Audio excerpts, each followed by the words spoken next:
Kayla, look at you. Check you out. Can you hear me? Yeah, I hear you, Brand. Oh, Oh, no, no, I see Kayla. I don't know if you hear me. Oh, you were just being quiet to be quiet? No, you're good. I'm just about to put my phone on D&D. oh, Okay. Thank you so much. Otherwise, I will have ridiculous like dings coming in because I posted a story today. Let's be real. Okay, yeah, I bet it's good. I can't wait to check it out. I have to check it out after the fact. No, you're good. But you can hear me fine and everything? Yeah, you sound perfect. You look great. You look like you're ready to impress, like always. I'm ready. I'm here. I'm in full-blown workout clothes. Nothing wrong with that. I had an audition earlier today, so I'm in my audition outfit. What cop are you playing this time? I can't name the show, but you've seen it. Like, there's 1,000% chance that you've seen it. I can't say what it is right now, No, but I'll tell you off camera what it is. Oh, you're fine. And then Kayla, also my mom's on here, Mama Rush. good morning, Kayla. How are you this morning? I'm good, Mama Rush. How are you? Oh, I'm doing great.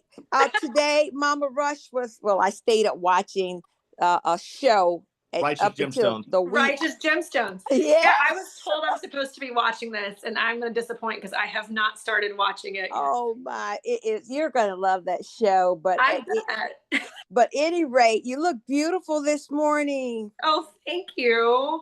Yeah. I hope you have a picture posted of yourself. Like, I'm going to put my best self forward because I stayed up watching something till 8 o'clock in the morning. Yeah, Mom, I told Kayla I gave her a pre-heads up that you're up late watching Righteous Gemstones. Okay, that sounds great. Kayla, a couple things here. One, I don't think I've ever. Well, me and my mom I had to make you laugh. The photos that you sent, trying to figure out what was the best photo for you to put on, like for like the Spotify thing. One, me and my mom looked at it during dinner time first. But then like a day passes by and my mom last night is like, oh man, I was looking at the survey trying to figure out which one was my favorite photo to pick. And it had me dead because I didn't realize that she was looking at the story. Oh. So she helped pick out some too for it. Good. Well, yeah. All of them bumblebee photo. Well, all of them were beautiful, Kayla, because you're just a beautiful person. So I picked out a couple of them and I said, oh, I think that would be great for introduction. So that'd be nice. Okay. All right. Yeah. So Kayla, one more thing that I'd let you know, how I originally first saw you, or I actually can tell you how I first saw you. I don't think I've ever told you the story in my lifetime. I was at the Strom Thurmond Center, and I can't remember if a friend told me that there was this girl running around on the track, or if it was me, I was working, or if I just happened to walk up the steps. But anyway, I walk up the steps of the Strom Thurmond Center. You know how they had that track upstairs? Yeah. And like I go upstairs and I see this girl that looks like Chitara from Thundercats. I'm not sure if you ever seen that show. You're the person who gave me that nickname. Oh, is it me? Yes. Okay, yeah. I guess that's what went through my mind. I was like, oh my God, this is like, I was mesmerized and enamored at the same time. And I was like, who is this person? I didn't talk to you that day, but I saw you walking and then I saw you running and then you stopped. And then I'm like, oh my God, I had to find out a way to meet this girl somehow. And like, I was too chicken to do it at the time, but I ended up meeting you at a party, like maybe not a couple days later. That sounds right. Yeah, it does. It does. So, no, Kayla, you've never told me that story, but oh yeah, I guess I think I've told everybody else but you. That sounds right. So Kayla, you were originally from welcome to Buckle Up Podcast with Brandon Rush and Mama Rush. Thank you. I'm actually like pumped to be here. When you sent out the link that you had started a podcast, I was like, how fitting, honestly. No, nice. I knew you would be perfect for it. Like literally when we came up with it, I'm like, you were the person I was like, I have to get Kayla. Like as soon as we got it started, I'm like, you're the first person I was going to ask. Oh so I'm glad. Yeah. I'm flattered. Thank you. Well, you have a lot of personality. Like you were her, I guess you were her technically, not him. You were her before that was even a thing. You were like the original. Yeah. I love that. Yeah. So you're the perfect person. Kayla, you're originally I know you're from Florida, but I don't know your whole entire story. I want to have you here kind of tell your story a bit to us today. Yeah. I mean, I was born and raised in Tallahassee, Florida. I always tell people I'm a Florida girl through and through, like love the water, but I didn't grow up near the water. Okay. Tallahassee is what I like to call sits in the armpit of the South. Okay. It's hot and humid. Yeah. But it was an awesome place to grow up. I mean, it's the government and the universities. You could not get in trouble if you tried. But it was awesome. I went to the same school from kindergarten through 12th grade, which I know. Oh, really? weird for a lot of people too. But I went to Florida State's lab school. Basically, we were a testing school, like a charter school. Okay. And so I was in what I like to call the 13-year club, because I wasn't in school for 13 years, but it's kindergarten through 12th grade. Yeah, absolutely. The additional year on the front end. But what the blessing of that school was really is I could start playing varsity sports in 7th grade. Holy smokes. Yeah. And you started playing in like, I know that I think I've seen you post things from time to time. It seems like there's all these paper articles, because I think at Carolina you were a heptathlete. Was that what you were at So Carolina? I was a heptathlete in college. Yeah. At University of South Carolina. Running track in high school in Florida, they did not have that, the multi events as part of your like everyday track meet. Okay. So I ran a little bit of everything, but my last 2 to 3 years, I settled in on 100-meter hurdles, 300 hurdles, long jump, and I anchored the 4x1. Holy smokes. Yeah. So you're so not only are you a star athlete, like I just wanted to throw that out there because I don't think many people know that, but going back to you're starting these sports in 7th grade, I guess you were that good.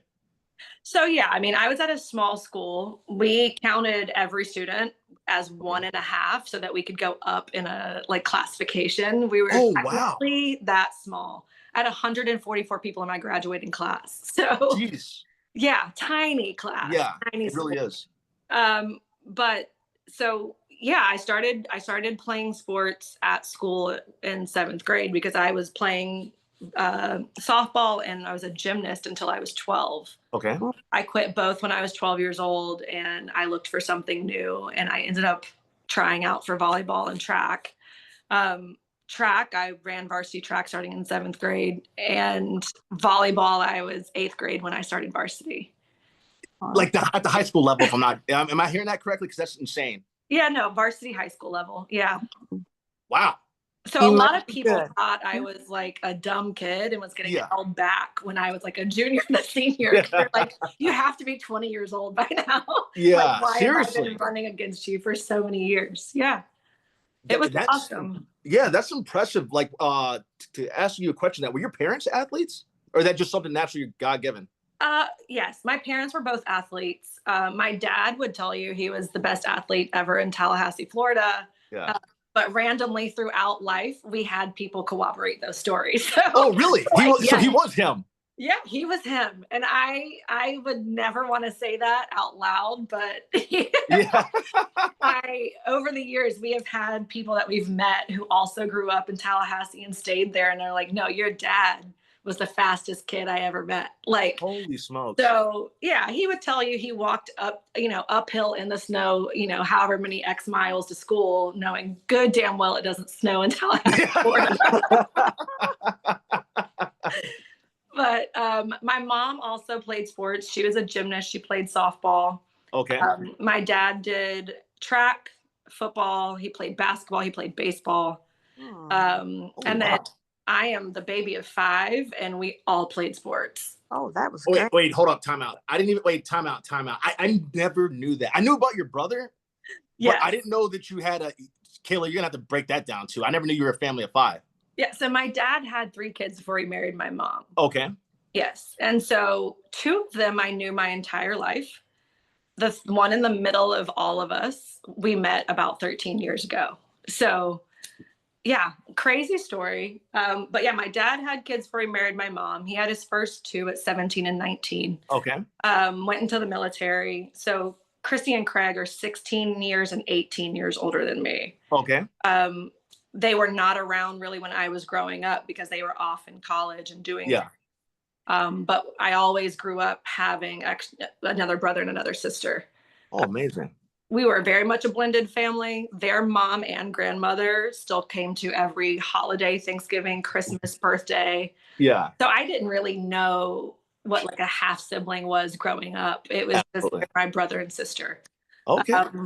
But yeah, so my sister Tamara, we met 13 years ago. My dad knew about her when she was younger, but was not able to find her when they went to her. Her mom had moved, I want to say, back to Kentucky at some point when she was a baby. Okay. And she came looking for family when she had run into some health issues and didn't know her dad's side. of the family. Wow. But yeah, my dad went up to Atlanta, met her and her husband for dinner one night. And that year she was at Thanksgiving.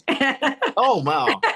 That's amazing. No, that's really amazing. She went from being an only child to a massive family. And, yeah. A lot of people will tell you that she and I are the same human. So it's actually quite creepy. We have the same side eye, same quick wit, the same like comebacks. Yeah. We are absolutely like twin sisters. So it was cool to meet her and have somebody else in life. That's just like me. Yeah. Oh my gosh. That's the fact that there's two of you out there now. I thought there was just one. But the fact that there's two of you out there, I think that's amazing. And that's such a beautiful story, because I can only imagine like how that must have felt. First off, how that must have felt for your dad trying to find her for all these years. And then for how much, for her to be able to find you guys finally. And then to basically be looking at her twin or her personality twin. Mm-hmm. That's a blessing. Sorry, I'm a little bit starstruck. I'm sorry. Thank you. Yeah, I'm at a work speechless. I heard you say, and sorry, because I want to touch on things with your family too, because I heard you mention things. You said your dad was in the military? Yes. So my dad was in the Army. Okay. Based overseas for a few years. Came back and settled back down in Tallahassee, and that's when he met my mom. And then they never left Tallahassee. So, but he was in the military. My grandfather, his dad, was also in the Army. Okay. My oldest brother, Craig, also in the Army. Okay. And then his daughter and son are both in the Air Force. So amazing. Yeah. Military family. Big military family. So that's why I've told people it's why I'm always on time to everything. Oh yeah, you're pristine at it. I can understand that. When you're checking me like, hey Brandon, do you have the link yet? I'm like, I don't have the link. I was making sure we were all set up. It's okay. But that's amazing. We come from a military family too. My mom, you there? Yes, I'm here. I'm sorry. I'm here. I'm listening.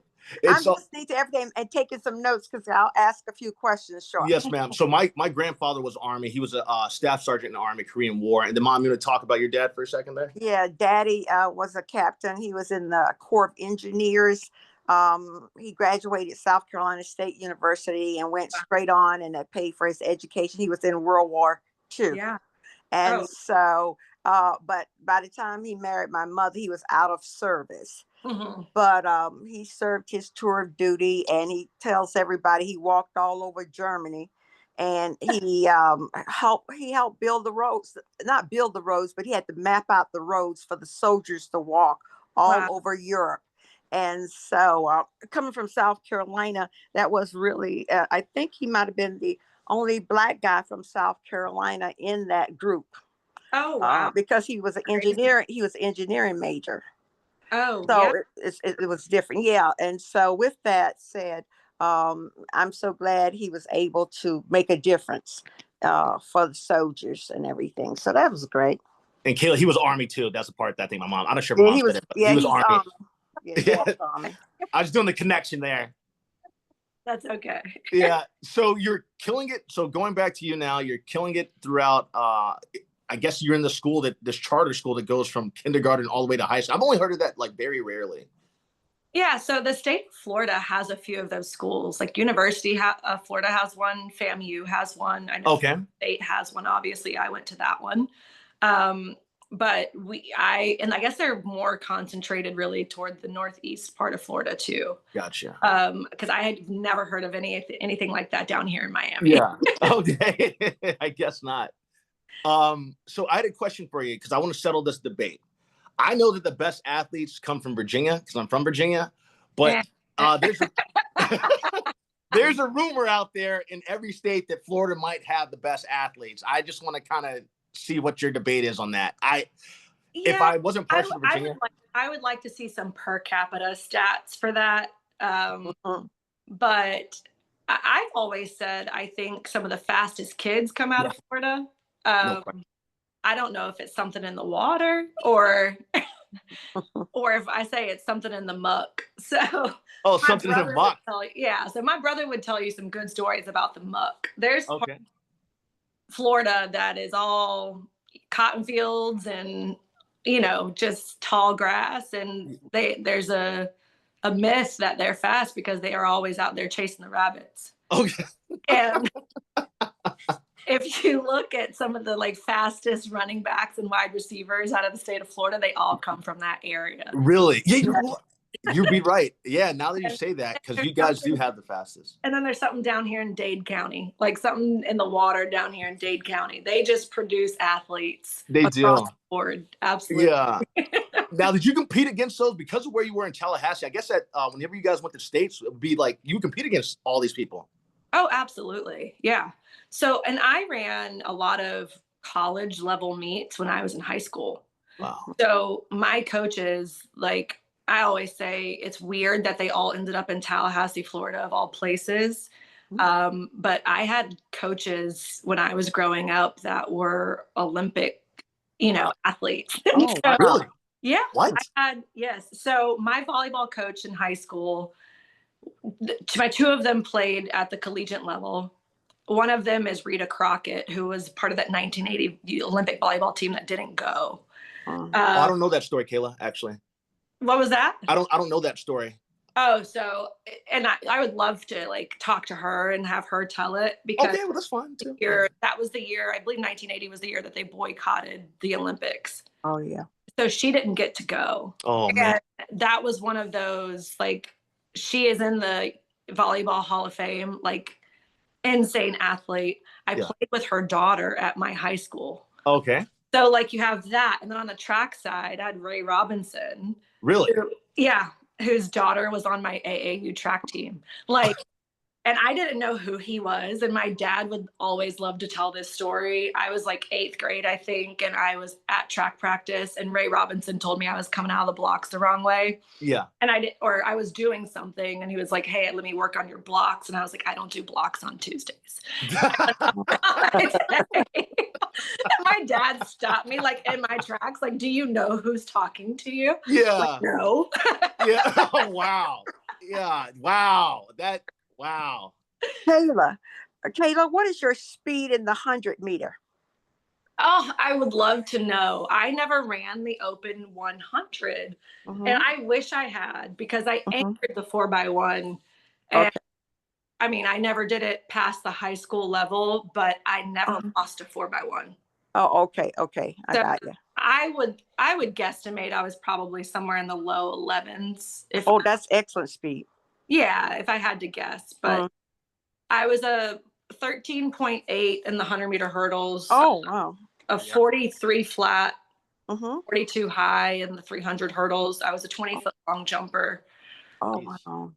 I triple jumped at one point, right around 40 feet. I high jumped at right around 5'10"-ish, 6 foot. I was one of those, like, good enough at everything type of things, which is why I was recruited heavily as a multi. I don't think I would have been, the top end athlete in any of those individual events on their own. So I think the multi was created for people like me. Oh, great. Okay. Did you ever go to the States? Yeah. You never lost. I'm kind of stuck up on the 4x1. You never lost. Well, that means you would have won states, right? Yeah. So we ran the 4x1 my freshman year. No, 8th grade year. So 8th grade year, freshman year, and then my junior year and senior year. Oh, great. 4x1, not at ever in any track meet when we ran it. So, I went to state in 7th grade. I qualified. Oh, wow. That's excellent. Yeah. And so I don't know what the record is at the moment, but I, at one point, was the most decorated athlete in the state of Florida for the sport. Congratulations. Yeah, congrats, Kayla. Jeez. Do you still run? I don't run anymore, unfortunately. I had and career-ending knee injury when I was in college. So just for every day, just getting exercise. So you still make that a part of your life's journey to keep that going. Yes, I still work out 5, almost 6 days a week. I don't lift weights every day. I've thrown in a Pilates day now and there. And on the weekend this morning, I did about 12,000 steps this morning down the Venetian. Walk, it's peaceful. It's the water. there's not a lot of traffic. So I do that on the weekends. And That's great. Well, tell me, how did you decide to go to the University of South Carolina of all the schools, because you were heavily recruited? Yeah. So why did you pick University of South Carolina? wow. So I was heavily recruited. I had a choice to pretty much go anywhere I wanted to go. And if it wasn't for track, it would have been for volleyball too. Oh, Okay. I was recruited in volleyball. And I told my family if I was going to go play volleyball, I would have gone to the University of Florida. oh, okay. The coach there, Barry Weiss, I don't know what it was about her, but I liked her. She just, the tenacity, you know, just the grit. She was Mhm. a hardcore lady, and she won championships. So I was going to her team camp a lot, Uh-huh. starting in 8th grade, and she started recruiting me when I was in 8th grade. I would go to her team, Oh. and I think for track, I narrowed it down to my top 5 were Florida State, University of South Carolina, University of Southern California, Mhm. LSU, and University of Texas. Oh, okay. Oh, great schools. My mom told me California was way too far. She just X'd that one immediately. Yeah. And then I only ended up taking official visits really at Florida State and South Carolina. I don't know what exactly it was. I had basically decided that if I was going to leave home, it was going to be South Carolina. I went on a visit there and it just reminded me of home. The team aspect that I liked, it felt right. Oh, great. I think something a lot of people don't realize about track is it obviously there's a men's and women's team, and sometimes they are separated. They're not under the same coaching staff. Oh, okay. And when that happens, the women's team, especially back when I was coming through school, had, Mhm. and so it was important to me to be on a team where the men's and women's teams were together. Okay. Because when we are together, we're the size of a football team, and we just, you know, I think it just made for just better overall college athletic. And that is a beautiful school. It is a beautiful school. So that is great. Yes. And Kayla, I saw 2 things. One, I was gonna tell Mom, I saw Kayla had a video earlier of her running on that little, what was that thing? It was you were up 4 hours ago running. I was just walking. Okay, yeah, I saw the video on Instagram. Yeah.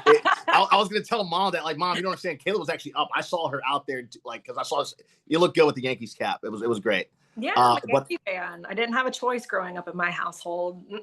Oh, who was a big? It was one of them from. Wait, so they just like the Yankees automatically, or someone's from New York? No one is from New York. Okay. My dad's dad was a Yankee fan. And I would tell people I didn't have first birthday pictures in a Yankee outfit, but I might as well have. Yeah. Okay. I mean, they're like growing up, it's like you will love Florida State and you be a Yankee fan. You can pick whatever else you want. Yeah. I love that. Like this is what we do in this house. And that's it. There were no other options for baseball team. No. Holy smokes. Well, I absolutely love that. I wanted to touch back to, so what Mom was saying was about University of South Carolina. So that's where I know you from. Right. God. What you studied broadcast journalism, which I don't understand how I never one time, I'm still sad we didn't have a class together.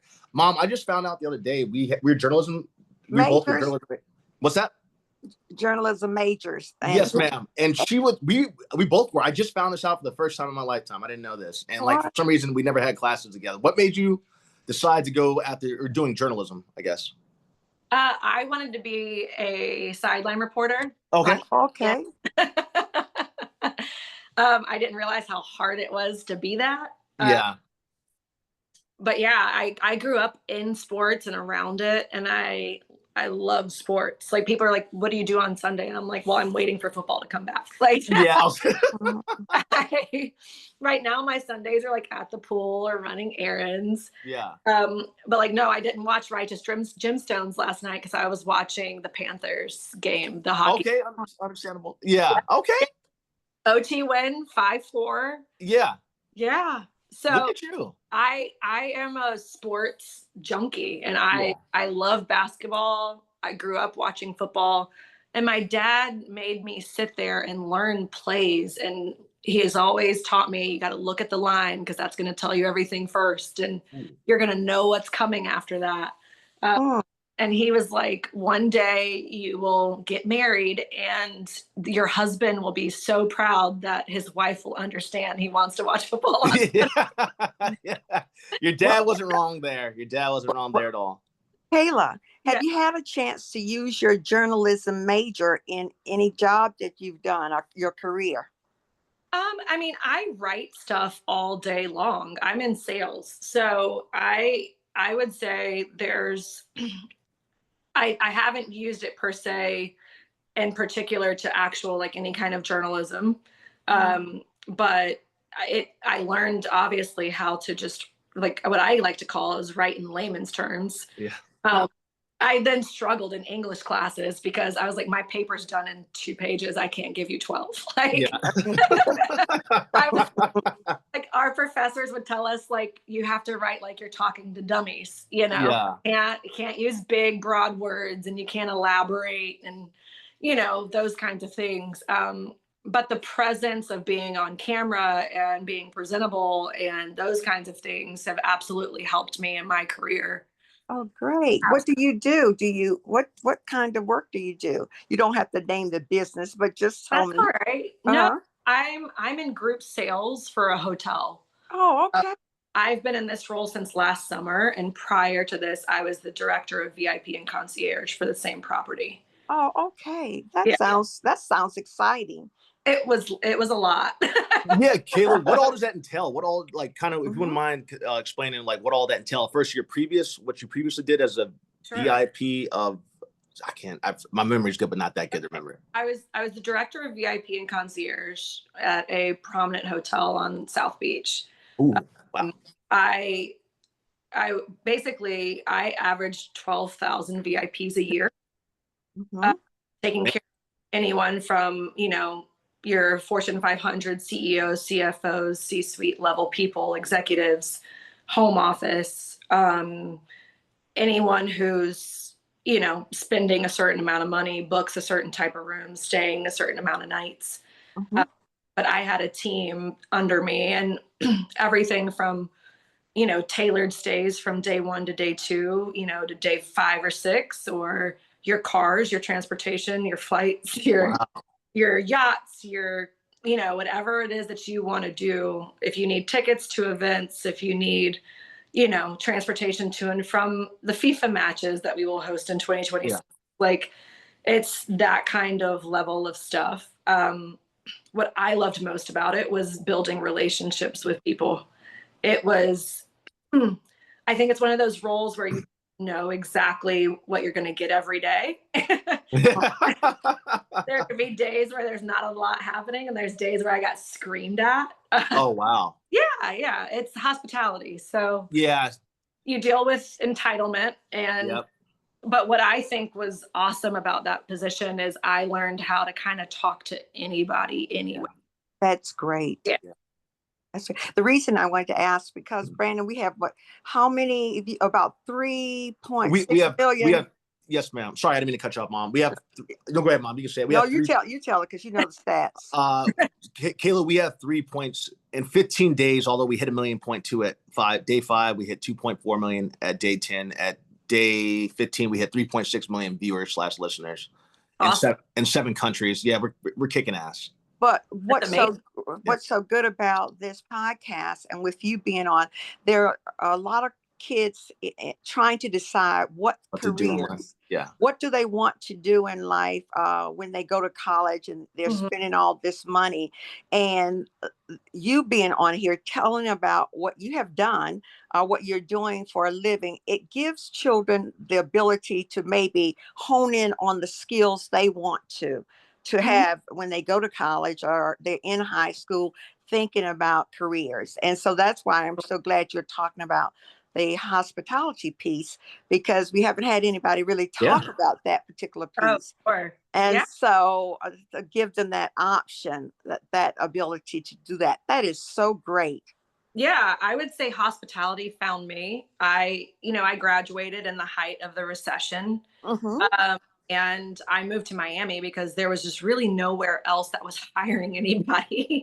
uh, I I luckily had a place to live when I moved here. My grandmother still lived in Fort Lauderdale at the time and had no one else living with her. So I lived with my grandmother down here, my mom's mom, for 3 years when I first moved to Florida. Oh man. Oh, I bet she was glad to have you. Yeah. Probably to an extent. Probably like having someone there at dinner, but not that I was coming in at like all times of night, I'm sure. Yeah. I was the 23-year-old living in Miami. Like, Living the life. I'm sure she was fine, but Yeah. happy when I was like, I'm moving out. Oh yeah, I can help you. But I walked into a hotel on South Beach and like just basically applied to be a front desk agent in person. Mm-hmm. I did not know anything about the hospitality industry when I did that. Mm-hmm. I just thought it was a pretty place and it looked like, at least people were making some money. Yeah. But I walked in, I got hired the next day, basically. And like the rest is history. And I just worked my way up from that over, the last 11 years that I've been in hospitality. Oh, that's wonderful. So Kayla, that's you started at, so yeah, you basically started from the bottom, and you're saying that you worked, you don't have to brush over, you can, elaborate if you want to. Just, I'm just saying it's okay. No, so I started as a front desk agent when I was 23 years old. I had no work history because I was an athlete in college. Yeah. So like I didn't know where to go. And people were like, well, you never worked before. And I'm like, but being an athlete is a full-time job. Yeah. Respectfully. Yeah, seriously. I missed class every weekend and still graduated with a decent GPA. Like, please. Yeah. And so so I walked in, I became a front desk agent, and then I stayed operational. I went through from there to rooms control, and then I was a coordinator, a VIP coordinator after that. I left that hotel and went to another one as the VIP manager. Oh, wow. After that experience, I left hotels completely for 3 years and kind of bounced around and ended up going back in 2018 to the hotel that I started at as their VIP manager. And from there was promoted to director and then director of VIP and concierge. And then I decided that I wanted work-life balance and I was ready to kind of create my own destiny. And if I could make more money and work less hours, that was the goal. And okay, that sounds wonderful. That's why I moved to sales last summer. Yeah. Okay. Kayla, I have an important question for you because I just realized that when you're talking about that you went back in 2018, what was that like during the pandemic? Oh, so we closed March 23rd, I believe, was the last day of business. But state of Florida's wild, wild west. So we were reopened June 1st. We were like pandemic who? Yeah. Yeah. Oh, wow. So hotels were reopened June 1st. I was still on furlough. I didn't go back until beginning of October. But it was weird. I mean, you have a hotel, you had limited occupancy. You could not have any outlets open. So we couldn't feed people when they came to stay. Ooh. The pool and beach was even closed still in June and July. But it was weird because people were coming to stay. Like they didn't want to be home. Yeah. But I mean, I don't want to say like kudos to like Florida government for staying open, but it did save tourism, when everything was all said and done. I know everyone lost money, but we bounced back and we bounced back in the next couple years. Okay. Well, man, that's pretty awesome that you, I mean, Florida is something. I remember just being in, a couple things. When that was going on, I literally was in New York filming Blue Bloods at that time. Like when the news was coming out, I was in New York. I was on a train. Like we were hearing that people were getting sick, and I was on a train from where World Trade One was going to the Bronx because that's where we were filming at. And like I had my mom gave me like an MP5 mask or something like that. And I'm sitting there and I'm taking an hour train up there. It's right next to Yankee Stadium is where I got off at. So I get out at Yankee Stadium. We're working. We're not really sure what's going on. I literally filmed that day, and it was every production in the state of New York shut down. Every movie, TV production shut down. And I luckily got on a flight out because it was my dad's birthday the next day. Oh, wow. So I, during that time, but I remember just what kind of a crazy time that was. And I was one of the only people flying during the pandemic for work. So Sure. there was 3 people in the airport, and I'd be one of them. That's gotta be weird. Honestly, I have videos of it. It was literally I'd be flying from the East Coast to California, or California back to the East Coast, because we had work, but we had conditions on how we had to work. And there would be 4 of us on a huge charter plane to go to either New York or to go to LA. And we'd have to sit in certain places so the plane wouldn't tip because of the weight. Right. Yeah. I do flights like that randomly, not necessarily during the pandemic. Yeah. But it's always a little strange where they're like, "Man, we need you to get up and sit here." And I'm like, why? Yeah, absolutely. Absolutely. The plane is empty. Yeah. That's a lot. There's a flight that goes from Miami to Charlotte and then Charlotte to London. And that bus that goes from Miami to Charlotte at 7 o'clock in the morning has 70 people on it. Holy smokes. It fills up when it gets to Charlotte to go to London. But that same thing on that flight, and I'm on it a couple times. Okay. Well, at least you had at least you had a lot more leg room on the plane. When you think about the planes now. Whew. Absolutely. Mom, I had to make you laugh too, because Kayla was talking about, you prayed because she was telling me that she gets these small planes to go to. We had a conversation yesterday. She gets in these small planes, which I told her she's precious cargo. So she can't get in these those little one propeller planes or whatever. Yes. And that you propeller planes. Yeah, you prayed to baby Jesus. I think you were kind of telling me that yesterday.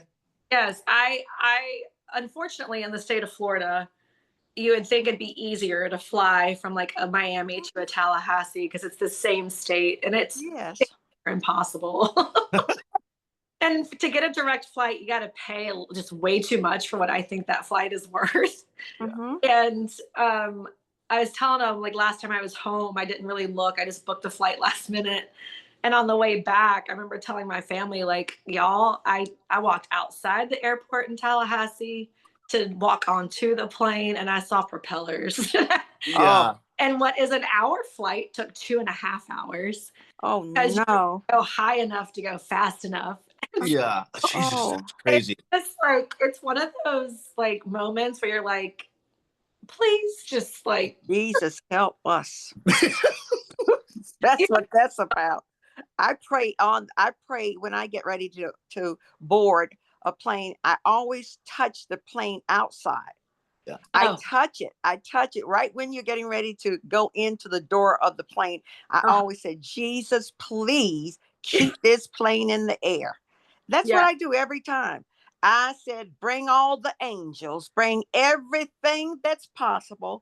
And then on the way, I've been on a bad flight before, a real bad flight. Yes. And we all prayed on that plane. I'm telling you, it was a small plane. And we were coming from, I think it was New York, and I guess headed to South Carolina, no, Virginia. And we had an ice storm. And the pilot took off with ice on the wings. That's a definite no-no. And so he barely got it up in the air. And I'm telling you, it was a mess the whole time. And I'm back there in the back with this police chief from the state of Virginia, and he is hot as he can be about the whole situation. And so when we finally landed, we all clapped. We clapped, and then we helped each other take the luggage off. And the fire chief told me, he said, Carolyn, you go ahead, because I'm getting ready to have a conversation with these pilots. And he stayed back and he had a major conversation with them, because he said, man, you could have gotten us killed. He said, because it's your responsibility. I heard him talk. I just got my luggage and left. I was just glad to have my feet on solid ground. So with that said, I wanted to go back to you about something you said about Tallahassee, Florida. I'm sorry, I got to drink some water now. My mouth is getting dry. Mommy, need to get your water? Uh-huh. I have some. Okay. Excuse me. Tallahassee, Florida. They filmed a movie called Creature from the Black Lagoon. Oh. Yeah. Yeah. And what is that place? I've been there. I've been to Tallahassee, and there is a place, and you think it's just a little lake out there, and then all of a sudden it drops off and there are mountains under the water. What is the name of that? A lot of people, it's a tourist site. So in Tallahassee, I don't know where that would be actually in Tallahassee. There's places right outside of Tallahassee that are like that. Yeah. But this one, we have a lot of springs up in North Florida. A lot of springs. Yeah.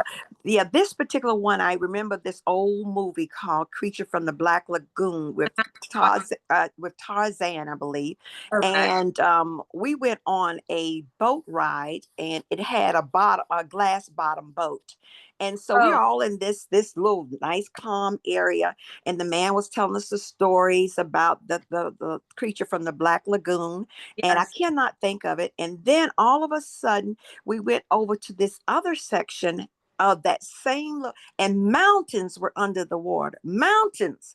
And you look down and it starts to drop down. If I think of it, I'll have Brandon call you. I just didn't know if you'd ever visited that place, but it's amazing when you live in certain states, you don't visit the places that others might do.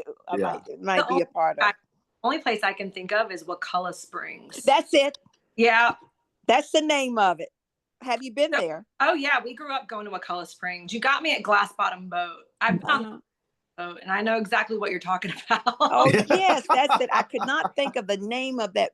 Brandon, I don't know if you remember that. I don't think we took you. Yeah, as a little boy. I don't think you were. No, you weren't born when we went. But at any rate, with that said, go ahead, Brandon. Oh no, go. I was like, I can't even talk today. I was gonna let Kayla Wakulla Springs, but you guys know what it is then. So Wakulla Springs, that's it. One of those places we grew up going. The water is ice cold, like ice cold, and it is year round, always the same temperature. And the thing that sticks out to me the most about Wakulla Springs is you think it's safe, and this is where I'm like, kids today probably still get in. I don't know if it's the same setup. But it's like there's these like buoys out that have like netting underneath. Do not swim past. And they're like, because we don't know what's on the other side of this, basically. Hell no. I now, and as an adult, I'm like, what was the net going to keep out? Yeah. What was that actually going to do? Or the buoys that are on surface level, like someone can't jump over that. Yeah, seriously. But they're alligators, right? That they go swimming, Brandon. They go swimming at Wakulla Springs. They can swim there, but you see alligators if you go a little bit up in another area. I said, it's amazing. Go ahead, Kayla. So Wakulla Springs also over to the side had these decks that you could jump off of, like these big decks. That's right. Off of. The first two were concrete, like good cement structures. And then the last one on the top was this wood structure that swayed when the wind was a little too, strong. And that's like, we would, as children, would just go up there and jump off. And where we would jump was one of those places that was really, really deep. And you could not see to the bottom, could not touch the bottom. That's right. And I remember thinking, like, how is it that 2 feet away you can touch, but right here it's like the whole. That's right. Like, it's the most amazing thing. And you can't see. That's right. It's black. It's like a black. And that's what we would jump into as children. Nope. No fear back then. None. Yeah. No. That would keep me up at night now because one, I don't they say in Florida you always have to check the water before you get in because there could be a gator in it. Well, yeah. I mean, there's a lot of water in this state. A lot of the thing is, like, they're not really in the ocean. It's just it's the inside, the man-made things that they like. But all of the springs in Florida have gators. Oh, okay. I see these videos of people swimming in them, and I'm baffled. They just go tubing down the lake. Yeah. For hours a day. Yeah. I grew up doing all those things. Oh wow. Well, I'm going to ask a question now because you're so beautiful. How is the dating world out there for you all? Now, Mama Rush comes with all kinds of questions. Oh, dating is interesting. So I'm actually coming out of a almost 11-year relationship. We were together, married, getting divorced. And I didn't know what to expect with the dating world coming back out on this side of it. It is very different from when I was last single. Oh, okay. And I think it's interesting because when you come out of a relationship with someone that you were with for 10 years, they are a part of your being at that point. And but I learned so much about myself leaving the relationship, and I learned so much about what I want in somebody else and that person needs to possess for me to even be with them. So I think it was a blessing in disguise, honestly. But dating has been interesting. I live in a city full of beautiful people. I'm sure Brandon has the same issue out in LA. No, I don't have an issue out there at all. Trust me. No, at all. Like there are pretty people everywhere. And I think Miami is just one of those cities, unfortunately, from my experience, that I think everyone likes being single down here. I don't think there's a lot of people looking for a significant other, even though they and I think it's just because it's a fast-paced city in a sense of there's always something happening. There's always an event. There's always a dinner. There's always, a game. We have sports teams. We have major leagues. We have NFL. We have basketball. We have it all. And then we host stuff like Miami Grand Prix, which is now signed through 2041 in the city. Have FIFA 2026. We're going to be a host city for FIFA. So I think with that aspect and the amount of people that come into this city and the amount of money that comes into the city, it's a little bit tainted down here. Because I think social media plays a role where you think there could be something better. I see. Well, do you deal with a lot of people being real? I've always been a real person. Or is it, how do you find in the new dating situation you find yourself in now? Do you look at the inside of a person's personality, how they are? I mean, you can cover up anything. You could take a rat and cover a rat in chocolate. And I don't know why I picked a rat for the instance, but anyway, but inside, some rats, I guess, are nice. But at any rate, how do you pick a person, not just based on the look on the outside, but the inside of that person, the beauty that they have inside, in that kind of environment? I think it's hard unless someone is also equally, ready to open up and be who they are truly. I like to say that I present myself, and you're always just going to get the real me no matter what. If you like it, great. And if you don't, great. I've, done a lot of work just to be unapologetically, authentically me. That's great. I've had, I've been blessed to have the right people in my life a lot of times, just in friendships and even other relationships that I've had in the past. That's great. That I think they would all tell you that they know who I am and loved who I am. Well, that's great.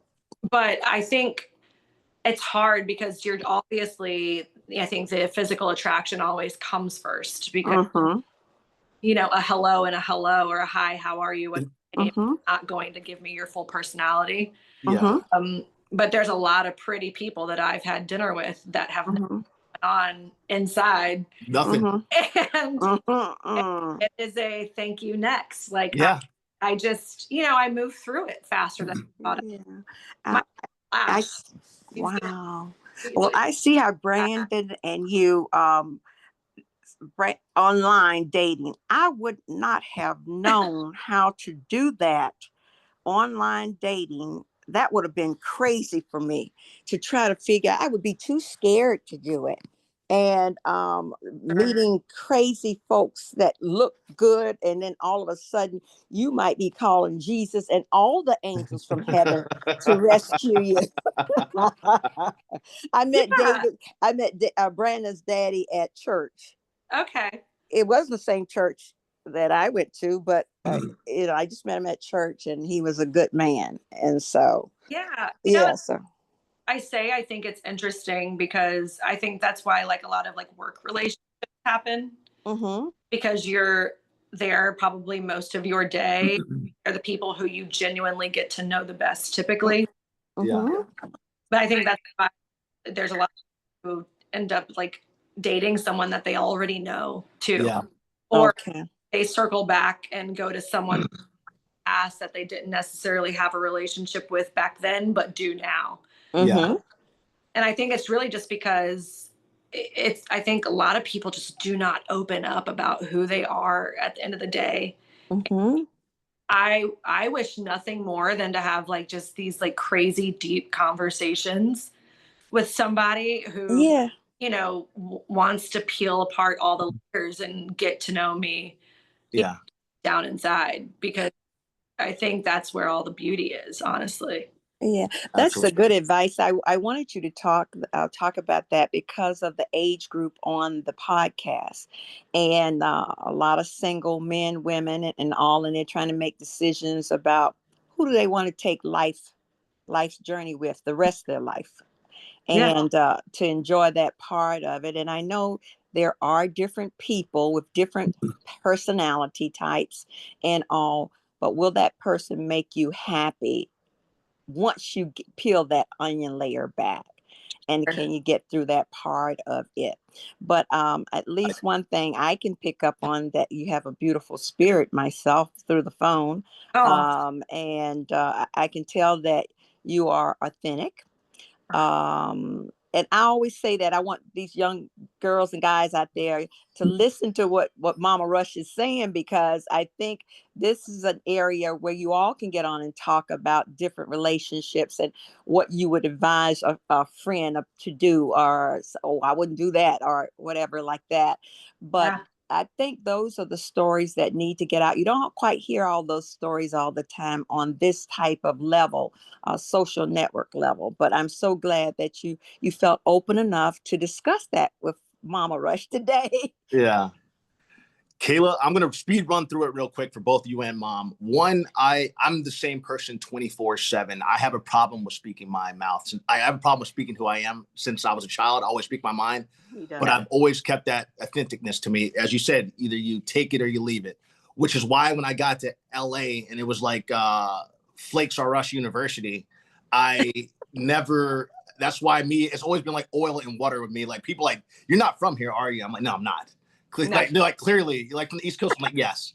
So like, I have never dated a girl from LA specifically. And I don't date people in LA pretty much, but the girls that I've always dated were always real ones from NorCal or from San Diego. Literally, if you look at everyone I've dated out there, they're from NorCal, because NorCal people are so much like us East Coasters. It's crazy. And I love it.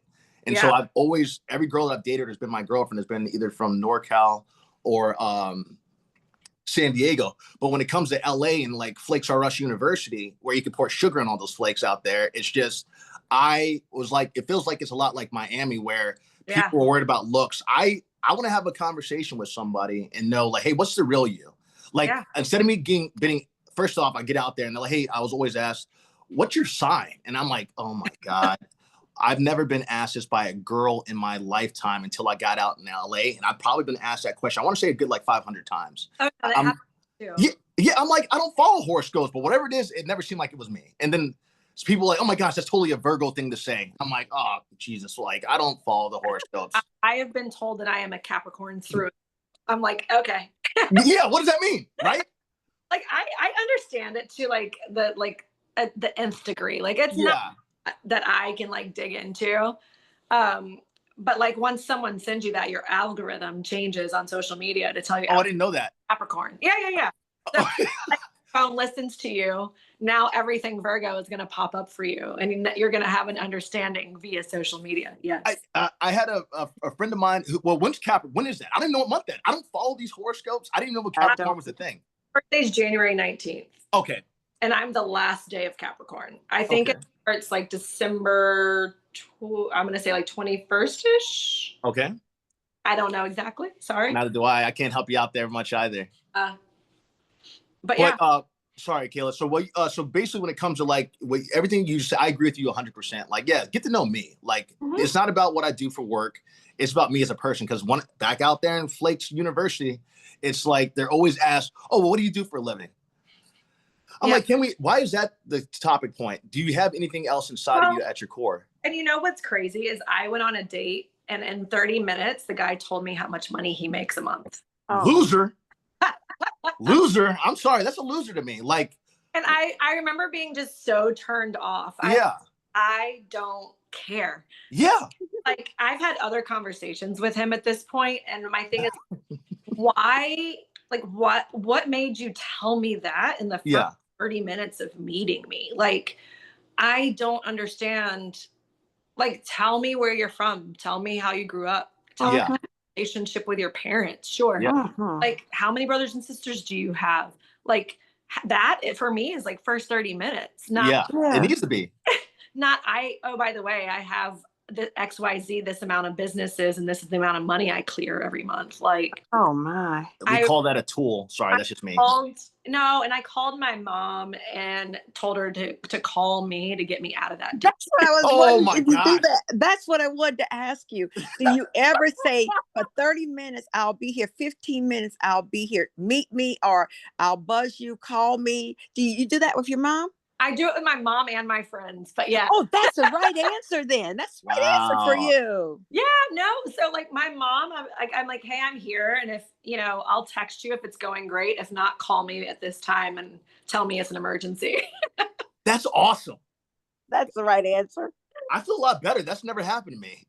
I'm dead. Yeah.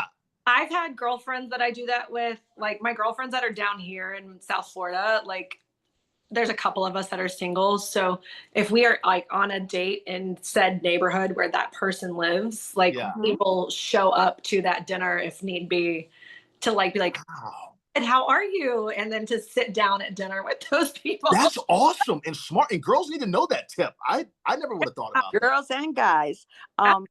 Tell me one other thing with that process. It's good to talk to you single people out here. Do you ask for coffee? Do you go for just a quick coffee or tea? Or do you actually go for dinner? And then who pays? Do you pay? Or do you say, let's just split the bill? Because I know some people out there probably say, well, I get a free meal. No, that meal's going to cost you in the end. So do you go for something like a coffee or tea or whatever at a public place? I'm open, but I always tell someone I just want to be in a place where we can actually have a conversation. I don't care if it's breakfast. Breakfast is my favorite meal. So like, and going to have breakfast at a diner or something like that. I also think that like something like coffee takes the pressure off of, trying to show up all dolled up and real clothes and a dress for dinner. Yeah. I love doing that. Don't get me wrong. Like I love to get dressed up and done up, but like I'm in workout clothes 9 times out of 10. If I'm not at work, I don't have makeup on. So well, how do you determine a safe space to be in? I always say that we have to meet in public. Perfect. I want everybody to hear that. Yeah. To meet in public. Okay. The amount of guys I've like matched with on a dating site who invited me the very first time we were to meet to their is alarming. What? Yeah. It's and I'm like, I don't know if it's like a stunt. Like I want you to see where I live and how nice I live because where I think it comes from down here in Miami. Like look at the nice building I'm in and how much it would cost for me to live here. Yeah. I'm okay to be like, I can meet you downstairs in your lobby and we can walk somewhere. I'm okay with that. but like none of me wants to go to your apartment before I've met you in person. Like none of me. Like, I watch too many serial killer documentaries. Yes, I do too. Crime dramas. You're smart. I'm so smart glad though. these young people, I want you all to, older people, everybody, listen to this advice that these two young people are giving you all this morning, this afternoon on a Saturday. Listen. Yeah, I'm not giving advice. Well, Kayla, it's interesting you say that because I guess we have mom, forgive me. So because I've always dated athletes all throughout college. My girlfriend's really yes. And so I've always been used to, I always tell girls whenever I ask them on a date, which I gotta make a point here. The fact that, hey, you can wear your athletic clothes. I'm so used to dating athletic girls or like girls or athletes that my first question I always tell them is, hey, you don't have to get dolled up. You can wear athletic clothes or whatever. I'm completely cool with that. You don't have to wear makeup. I always tell them that because to me, and that's something my mom taught me. She said, if a girl's beautiful, just like you are, without makeup on, then she's gonna be gorgeous whenever she does have the makeup on. So every date I've been on, I always told the girls, hey, you don't have to get dressed up or anything. Like you can either wear athletic clothes or whatever you feel comfortable in. I'm cool with. You're gonna wear athletic clothes, and a lot of them have showed up in athletic clothes, or they haven't, or they showed up in other stuff. But the other thing I was gonna say is because I guess I'm just naive in the fact that since college I would just have I invite girls over. I stuck in that mentality. So I've always asked girls, I'm always like, hey, you're welcome to come over to my place. And I'm thinking from a place of innocence. I'm not because I know I'm a good guy, but there's a lot of psychos out there, and I agree with you. Yeah, they should meet out in public because everybody wasn't raised the way my parents raised me. There's psychos out there preying on girls. It's funny you say that because in college, that's exactly what we did. Yeah. I feel like we all kind of knew each other in college too. Yeah, true. That's also there true. was a level of comfort because if I'm coming to your apartment or you were in your room, I probably know the person who lives next door to you too. So, if I need to run, I know where I'm at too. Yeah. And campus life is easy. Yeah. Storms. Yeah. I'll get home pretty quickly if I need to on campus. Yeah. You're right. That mentality is probably the same because I run it. The people I typically date were athletes at one point in their life too. Yeah. And I think it's just typically because I meet people in the gym 9 times out of 10 if I'm out somewhere. But yeah, I don't want to come to your apartment the first time I meet you. I understand. Not ideal. I respect it. And I think it's smart. I think it's smart for, I guess men too. I guess I'm just a little bit more naive than everybody else, but. Well, and my thing, I think for me is like the amount of guys that think I have to go to do like sit down and eat. I'm like, go Top Golf. Like. Give me a day at an arcade. Like, there's so many other things that are like fun to do. They'll have a conversation and like to an arcade, and I want to see how competitive you are too. Okay. Oh, if you want to lose in life or not. Like, because I am going to find a way to win. Like, well, Mortal Kombat is going down then. It tells me so much about you. Yeah. No, like there's a guy that I matched with and he's like, I need to know the sports you suck at. And that's what we're going to go do. Okay. There you go. You're like, none of them really, but I was like, I can't play basketball. I am tall. I never learned how to play basketball. Okay.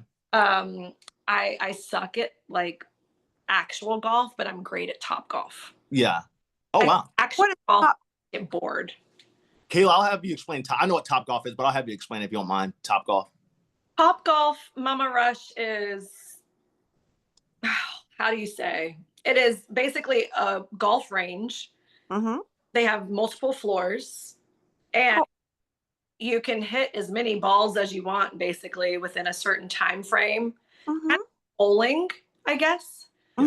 Top Golf it's geared toward golfing and they have this large green, large fairway that has these big holes, and it's basically like when you get it in the big hole, the closer you get to the pin, the more points you get. The further you hit it, if it goes into one of those holes, you get points, and so it tallies up as you compete against everyone on your team.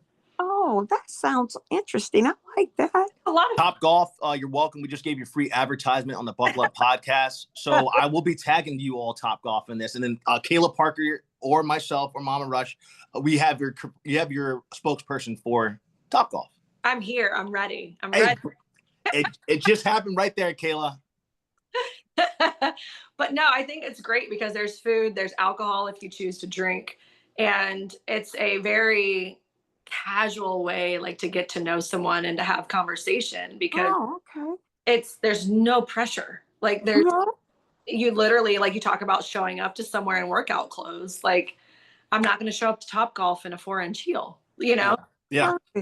Like the most authentic version of who I am, because it's this playful space where there's no pressure. And you're also seeing probably more of the competitive psychotic that you'll need to really know about me if you want to ever, because I am competitive in everything. Love it. I absolutely love it. And that's what we need. Mom, is there any other questions you have for Kayla? Kayla, I told you I'm going to have you on here as much as possible. Yeah. I just know we've taken up a lot of your time today. Yeah. What happens is, it's fine. Well, what's so great about the podcast, we get calls from people wanting to talk about certain subjects of a person they've seen out there talking about something. And so they might submit a question. And then the next time you come on, you discuss a question that they had for you. And that's what I love, the beauty of this, because people are learning people right here in I think it's a beautiful space to talk freely. But we don't want to take up so much time. Let me look at my note sheet and see if. I have one thing, Kayla, we don't have to touch on it if you don't want to. It's up to you. Did you want to talk about your dad? If not, we can do another time. I'm always down to talk about my dad. Okay. Tell me what happened here. I'm sorry, I missed something. Yeah, go ahead, Kayla. You can go ahead. I didn't want to. As you said, I wanted you to be happy.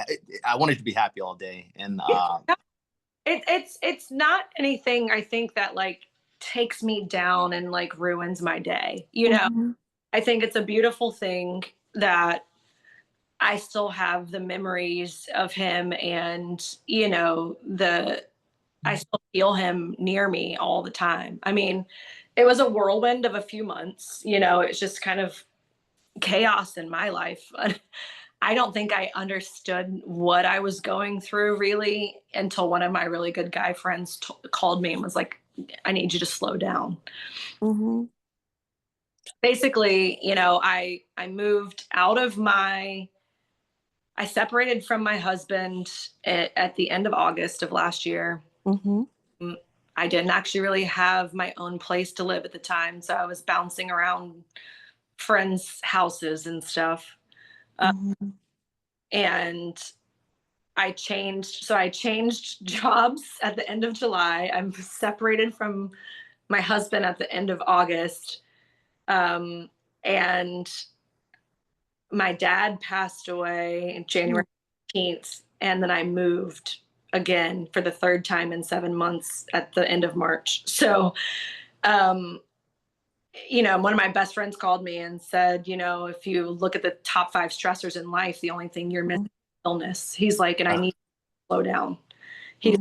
You're doing these things and you're moving through the motions because you're strong. He said, but you know, you need to take the time to yourself and feel. Yeah. He's like, I'm happy to help you where I can with that. But, you know, he was one of those people that called me. There was a handful of people that I had my friends text when I found out that my dad passed away. So like, I was in New York. My birthday's January 19th and he passed 18th. You said January 18th, Kayla? Yeah, he passed the day before my birthday. Jesus. And that's this year? This year, yeah. Oh, so, Kayla, wow. Yeah, so I'm so sorry. I was in New York celebrating my birthday weekend with my closest friends. And my brother called me at 12:30 in the morning, and Nick doesn't call me late. And I was getting ready to answer the phone and tell him like he was early for my birthday. Like, you're a day early. Like, why would you do this? Oh man. And I answered the phone and he wasn't really making noise. And I knew it was something. Like it hits you. It just something sinks, and he could barely get the words out. And I know it's the hardest call he's probably ever had to make in his life. Yeah. And I I remember he said, Dad passed. And then I remember just saying, where's Mom? And one of my oldest sister still lives in Tallahassee, and we couldn't get her. And we were just trying to get someone to my mom's. My mom was in the hospital. And I was on speakerphone, and my girlfriends heard the call. They heard what my and like my girlfriend Jess rushed to one side of me just to hold me because she knew start. And then the other one took my phone and logged into my Delta app somehow and changed my flight, my outgoing flight to go home the next day. And they sat with me on the bed or the bathroom or wherever I wanted to be.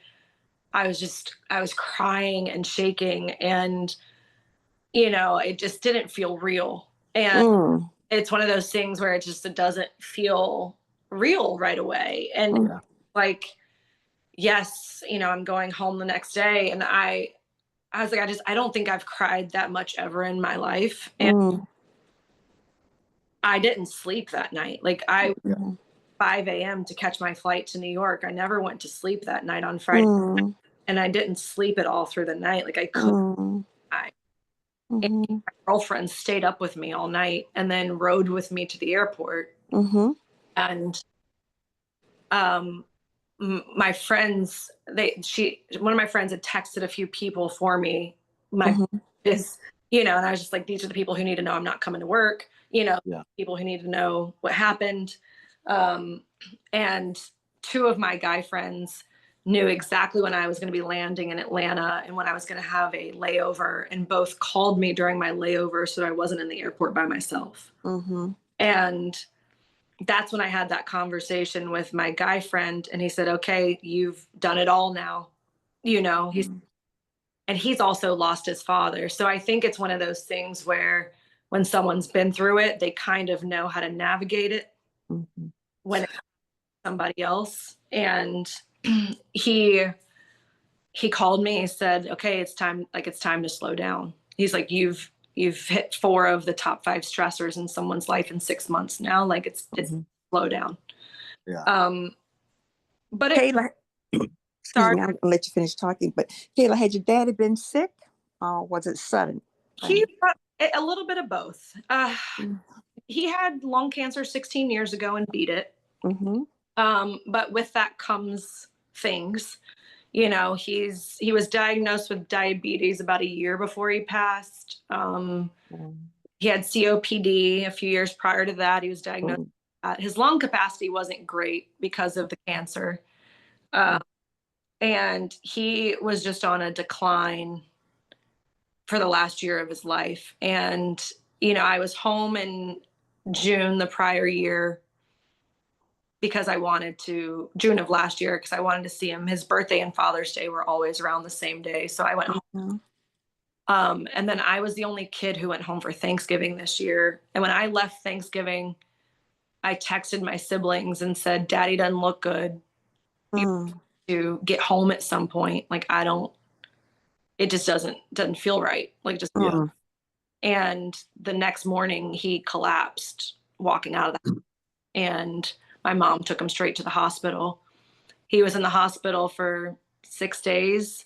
He came home on oxygen at the beginning of December, or came off that oxygen, and he just kind of wasted away in those 6 weeks. He had minor heart failure, but and we were all very close to our dad in different ways. Yes. He talked to every single one of his kids, I think, every day at some point. I talked to him every day on my way to work for the last 15 years. So if I didn't call him one morning, he'd be like, where you at? I was listening to music instead today. Like, yeah. That. Kayla, you said you're the baby of the family. I am. Okay. Oh, yeah. So, wow. I was around a lot when he had lung cancer 16 years ago, and I was there with him during his chemo sessions and those kinds of things. But I saw someone different in him 16 years ago when he beat the lung cancer. That person wasn't there this time around. And I felt it. And I remember telling my mom, you know, you need to start thinking about what life looks like without him. And I know she was probably pissed at me that I said those words out loud to her. But I felt it. I didn't know when it was going to happen, right? But I just was like, it's going to take a miracle to pull him back the other way. Yeah. And you know, I think I cried a lot when I first found out. I cried all the way through the airport. And I got home to Tallahassee, and this like sense of calm kind of came over me. And you know, my brother and my mom and I and some of my sister who lives there, my dad's sister still lives in Tallahassee. We all kind of had like 3 days of kind of quiet just to ourselves to process things, or at least start to process things. But it was a lot of laughter, you know, a lot of telling stories, people coming out the woodworks who knew the man, you know, who my dad's like slogan through life was like, when you meet a person, you don't just touch them, you touch their lineage. He's very big on, if I'm going to have a conversation with you, it's going to leave a lasting impact, and it's going to also impact your kids and your kids' kids. He was a 10th degree black belt in martial arts and a grandmaster. Wow. And yeah, a lot of things that people don't know. Didn't know. I'm so glad you're telling me about your dad. Absolutely. And getting to know him through just the statements you're making. He is also, to become a grandmaster, you have to create your own martial arts. So his martial arts still practiced all over the country today. Holy smokes. Yeah. And you know, that also goes back to like, you can see like what I grew up with as a father, like the calm mind, calm spirit, knows oneself, you know, just some of the lectures we got as children, my goodness. But I think in that week being home, I got to say goodbye to him on that Tuesday. I got to see, and I didn't say goodbye. I think, you know, the timing of the year, you know, I said, Lamar Jackson blew it, Dad. You know, Chiefs Bills 4 is going to happen. Like, it's Patty Mahomes. And, you know. About South Carolina women's basketball. Like, I was talking about all the things we would have always talked about. And you know, it was really beautiful to be able to spend that moment, even though I know he couldn't respond, but at least just speak to him how I would. And you know, I think like just the amount of people that came out for his service, and you know, the man lived in Tallahassee for 72 years. You know, you just in the spot. Has had 5 kids go through the school system, and you know, like you just have, you know, a touch on the city, and through his job too. My dad was, you know, the VP of diversity and equity for one of the larger construction companies. Holy smokes. And he started doing that 20 years ago, before DEI was a thing. He really did try his damnedest to make sure that minority companies were involved in the builds of a construction company. And they would tell you today that the way they do business changed is because of my dad. You know, he made it a point to hire, you know, black and brown people, and he loved hiring women-run companies. Like, he would tell people he's a girl dad. I'm like, you do have 2 sons. Like, girl dad. And I'm like, hey, Kobe. Very brilliant man. Very brilliant. He knew the most talent. You get that talent and that different perspective when you are in that role, the role that he served in companies, and companies become greater because they have people of color and women, because we always bring something different to it. And you always, I appreciate everything you said about him now, because I'm getting to know your father. Yeah. So he lives. Yes. He lives. Absolutely. Remember that he lives through you, and you're sharing his stories now with, hey, Dad, she's sharing your stories now. Yeah. And that's where we keep them alive. Mm-hmm. Grief is something, and I always tell people, don't tell me how to deal with grief. I don't want to hear your opinion about it. No. Because some days are good, some days are bad. Mm-hmm. Both my parents have gone on to be with the Lord, and Yeah. so I have comfort. And sometimes I can tell you when things hit me. Well, I don't know if Brenda has shared this with you, but my parents come to me. They come to me. I can see them. They stand in front of me and they talk to me. And so their spirit comes back, and they start to talk to me. And at one time I was going through something in my life, and my parents came to me. Mm. And I asked a couple of my siblings, I said, have you seen Mom and Dad come to you? A couple of them have. Mm. And so, and it's so like they're right there in the room with you. They're talking with you. And I asked Brandon, and Brandon can tell you. Brandon, share your story. Kayla, I'll make it quick because I don't want to talk too long. Basically, me and my mom are impasse. I don't like telling people because I don't want to freak people out, but I can be able to really read people. I can feel like I can almost tell everything about that person down to how they're feeling. It doesn't matter where they are in the world. I can feel it because I've always been able to read my dad. I've always been able to read my mom. I just don't tell people out loud because I don't want to say it out loud. Sure. But And yeah, because it freak people out. But when my dad died, I see my grandparents from time to time in my dreams, and I see my dad in my dreams also, and it really is them. So when my dad died, I know the room that he died in.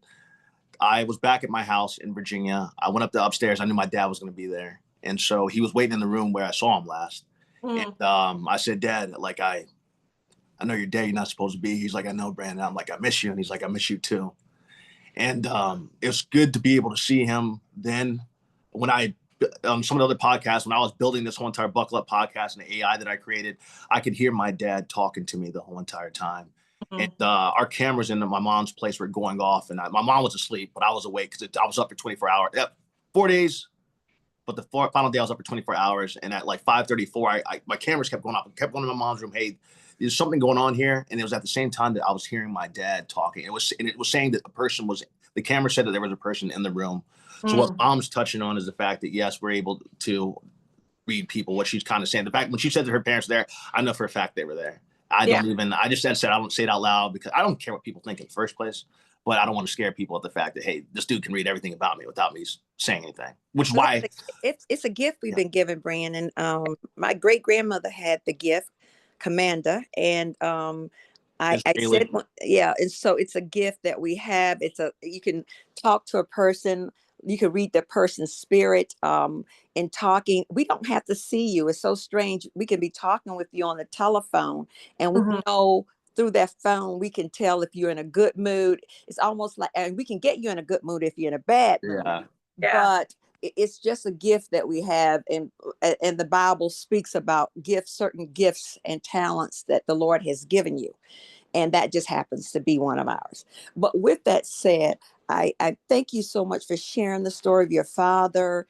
I just want you to know that a lot of people keep busy and try not to think about it, but grief, my parents been dead. I think my dad's been dead about 14 years, and my mom, it might be, my dad about 20 years, and my mom about 14 years.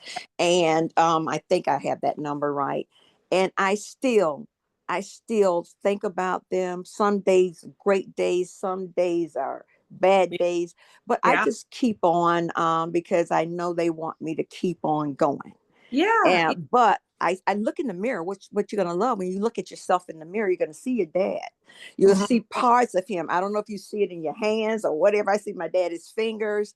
I see my mom's high cheekbones. I said, Lelise, are you looking at me in the mirror? My mom's name was Lelise. So you will see your father. And as you continue to tell his story, like I said, grief is something that if you go down that, if you've been there, You know what the person is talking about, and we just know that it is a journey, that particular part of life.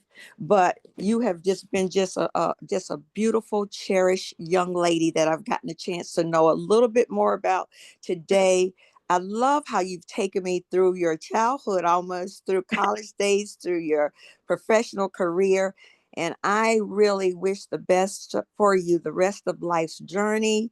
Anything you ever want to talk about, feel free to call me and talk about it. And so thank you for this opportunity today. I appreciate you sharing with, hey, everybody out there, you see this wonder that the Lord brought to you all today, this day. So remember this day, the day we got a chance to speak with Kayla.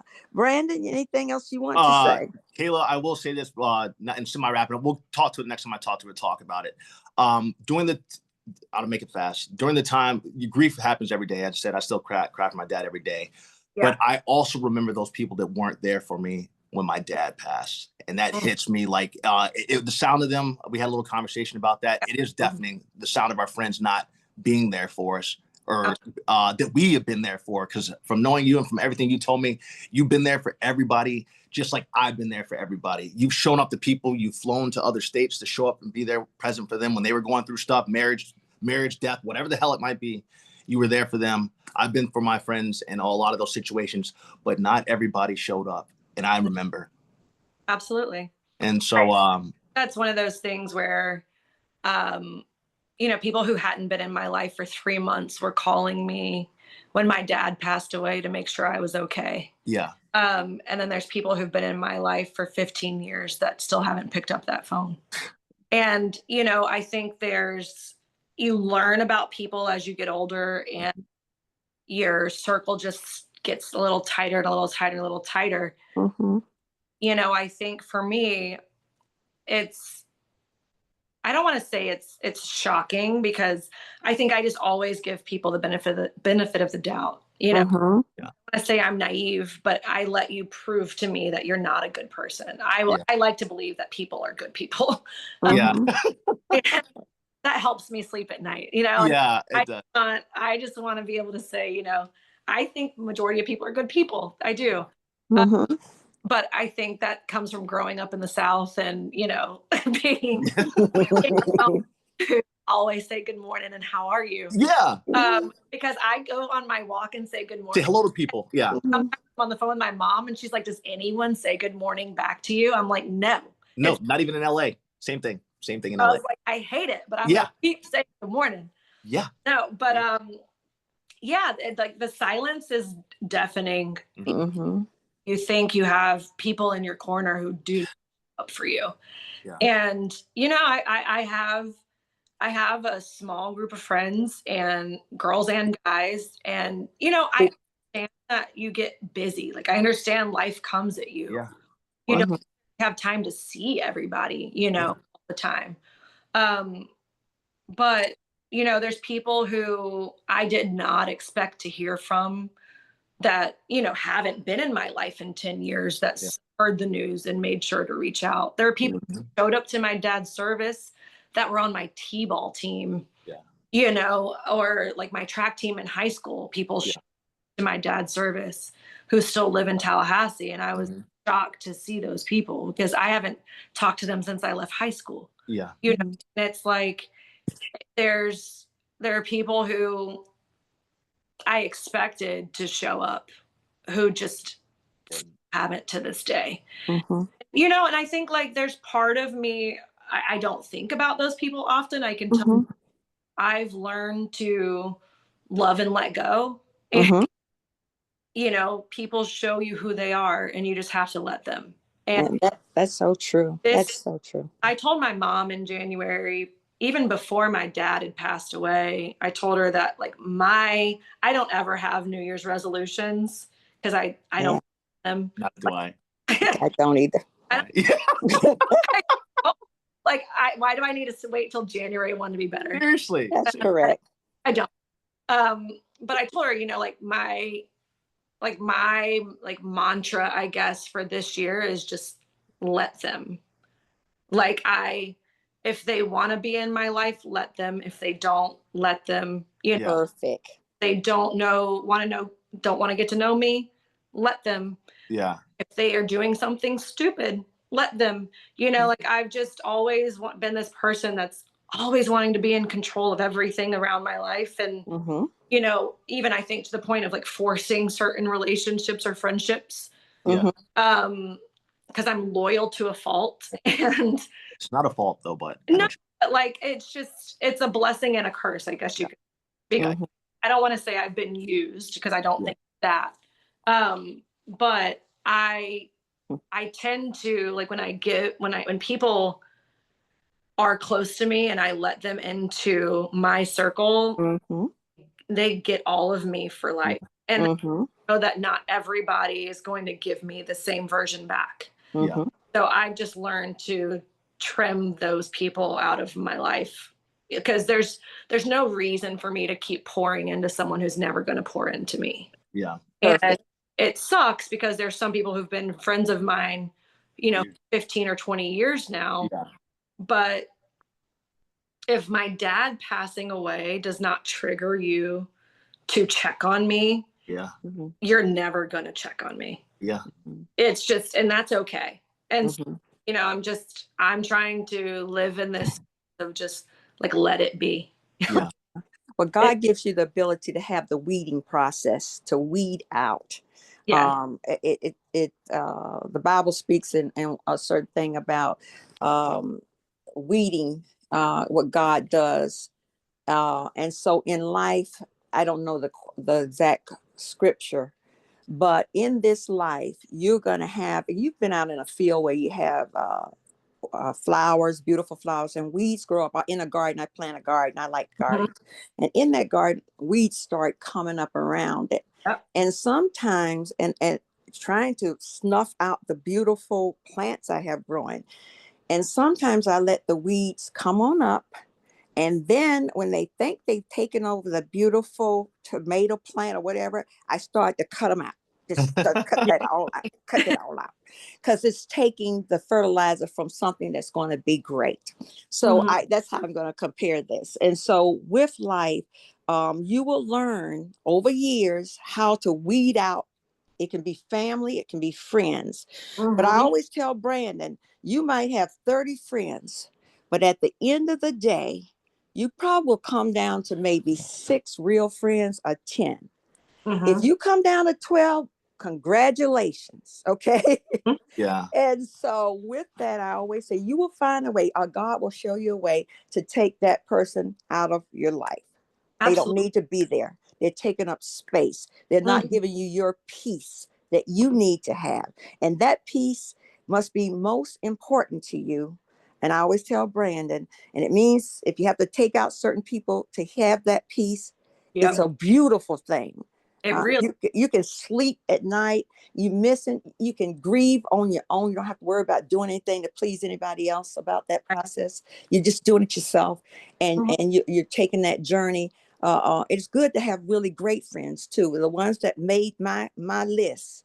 yes. I'm telling you, I can tell you 6 people have made my list. And I've been in this earth a long time. And so I thank the Lord how he weeded those people right on out. He just took them right on out. No matter, and they didn't know. They were put in that position to be weeded out. Right. Okay. Be taken out of my garden, my beautiful garden. And so the Lord said, no, we can't have anybody messing your garden up. So that's just to share that with you. And Brandon, I always tell Brandon, I want you all to think about that, because God has given you both beautiful lives. And he's given us beautiful things to do. And Brandon, okay. So Kayla, I'm gonna say this real quick because I know my mom's got. I think mom's gonna do so. I'm gonna say this real quick. One, I'm not sure if you ever seen like the Godfather. Mike, you ever seen Godfather? Yes. Okay, so I'm in my Michael Corleone / Killmonger era when it comes to friends and family right now. I really am, because for it. I'm here for it. Oh yeah, I am. We'll talk about that next time. But I'm in that era right now because family and friends are getting cut off from me. That's one part. It done me dirty. Second part is this: your family, your dad, your mom, your siblings, your community have done an amazing job with you. You are a wonderful human being, both beautiful on the inside and outside. So when you with the people that weren't there for you, that revealed their character. But you are an amazing soul. I'm so glad to know that I'm friends with you. I'm happy to be friends with you. I'm learning so much more about you today. I already love what I already previously knew, but it made it that much more today. So you are an amazing human being, not just from what your parents and family and environment done, but how you built yourself up yourself. So you can always hold your head high, and I always have your back no matter what. And so does Mama Rush. Yes, Hmm? I got one back there now. Yeah, Okay. absolutely. All right, Absolutely. Brandon, what do we do Yeah, now? well, Kayla, thank you so much. You're back. Welcome back anytime, Oh, Kayla. Yes. we clap. Excellent, Kayla. Excellent. Thank you so much. Kayla, I'll get this back to you. I'll have it back to you probably later today. I love it. All right. Okay. You take Have care. a You have a blessed day. great Thank you rest so of much for your your time too, weekend. Kayla. Absolutely. Bye. Okay, bye. Oh, And have a great weekend, beautiful. Kayla. That's what Mom just said. Oh, you too, Mama Rush. Thank you. All right. Bye-bye. Love you. Bye-bye. See you.